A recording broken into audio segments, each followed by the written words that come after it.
Hello everybody, and welcome to this week's episode of the Ratliff Mandolins weekly production diary. We are, as the old timers say around here, in the short rows in this batch of mandolins that we're working on. And by that I mean we're down to the very last little bit of things to do before we're done with this batch.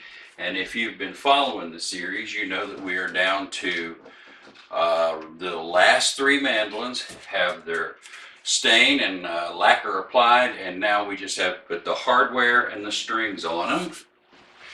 And that's going to be the main thrust of what we do this week.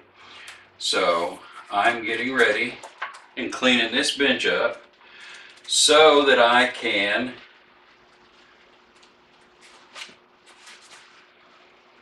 go grab that first mandolin in those three and put the keys and the nut and the tailpiece and all that stuff on and put strings on it and get it shipped out here.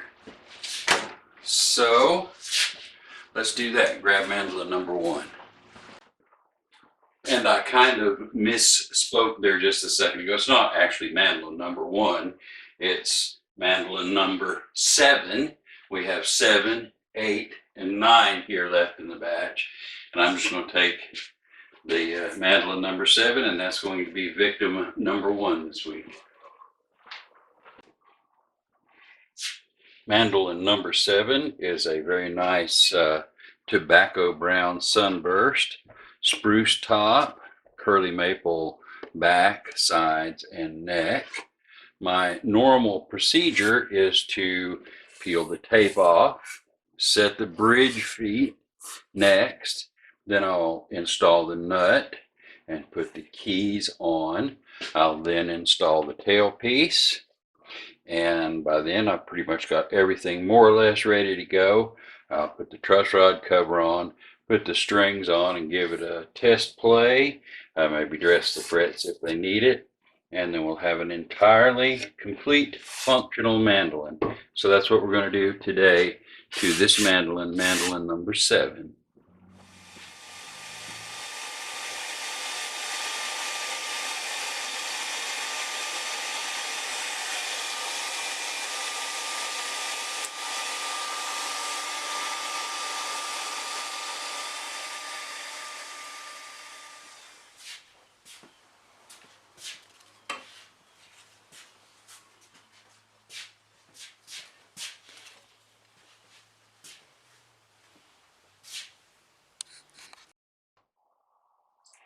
It is now Thursday afternoon, and I've had a really good work week without too many phone calls, visitors, distractions, and that sort of thing. And I've actually gotten quite a bit of work done, including the strings on all the mandolins that we talked about earlier this week. So I have here with me mandolin number 1249, 1250, 1251, and 1252. And I thought I would just play a little tune on each one of these mandolins so you could hear it.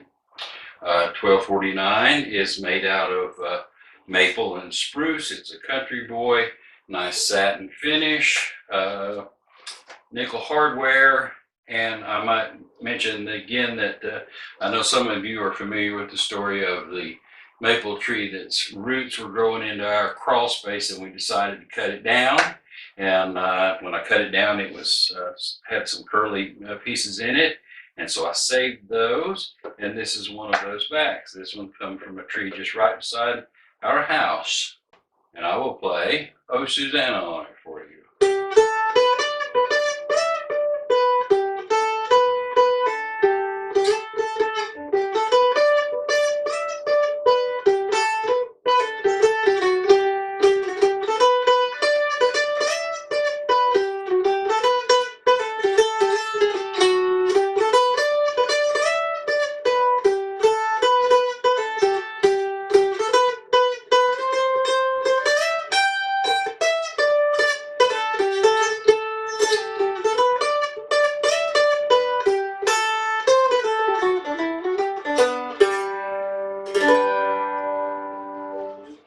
And that is mandolin 1249. We'll move right along to mandolin 1250. Nice curly back. Nice, again, tobacco sunburst, satin finish, ebony hardware, nickel plated stuff. It is another Ratliff R5 Country Boy, and we'll try Red Wing.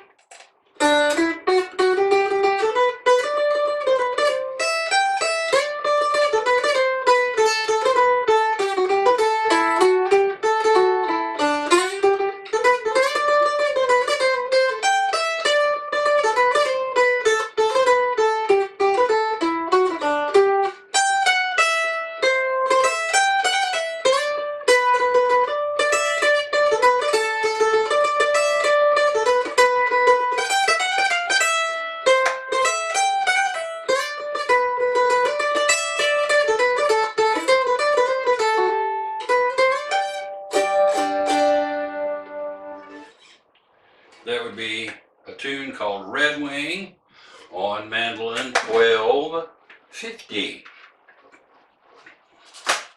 Mandolin 1251 looks very much like 1250 to me, about the same intensity of curl. In fact, I think the backs come out of the same board.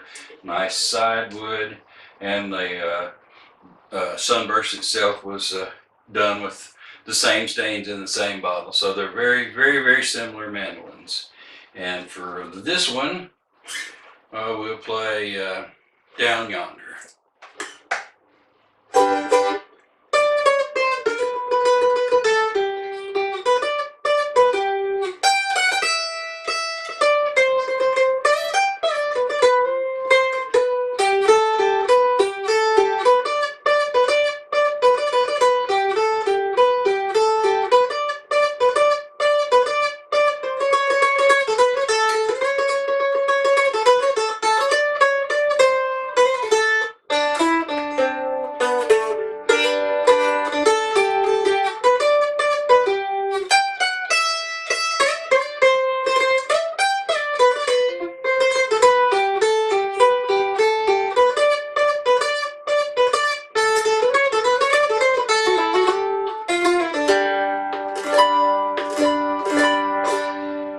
That would be Down Yonder on Ratliff R5 number 1251.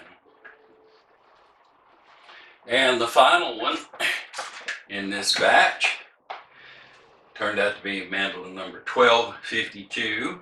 And its big difference from these other ones is the fact that it's got a little bit of a tighter sunburst in here, and it has bird's eye back, neck, and side wood. So it's kind of unique in that aspect that it's got bird's eye. And we'll play Grandfather's Clock.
Grandfather's Clock and 1252. A nice, pretty bird's eye maple R5 Country Boy.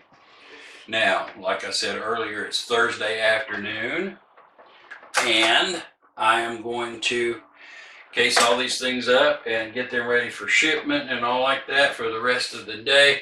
And I will spend tomorrow and the bigger part of next week doing what repairs have built up that I've put off for the last 4 or 5 months. And I've got 4 or 5 mandolins. 2 of them I didn't build, and the other 2 were having things like action adjustment and some stuff like that. And then so I'm going to spend the better part of next week making sure that all of those repairs get out of here, and hopefully by the end of the week we can start doing all of our gathering and stuff for the next batch of mandolins that come through here. And I certainly hope that you will come back and see just how far we get next week on the next episode of the Ratliff Mandolins Weekly Production Diary. See you then.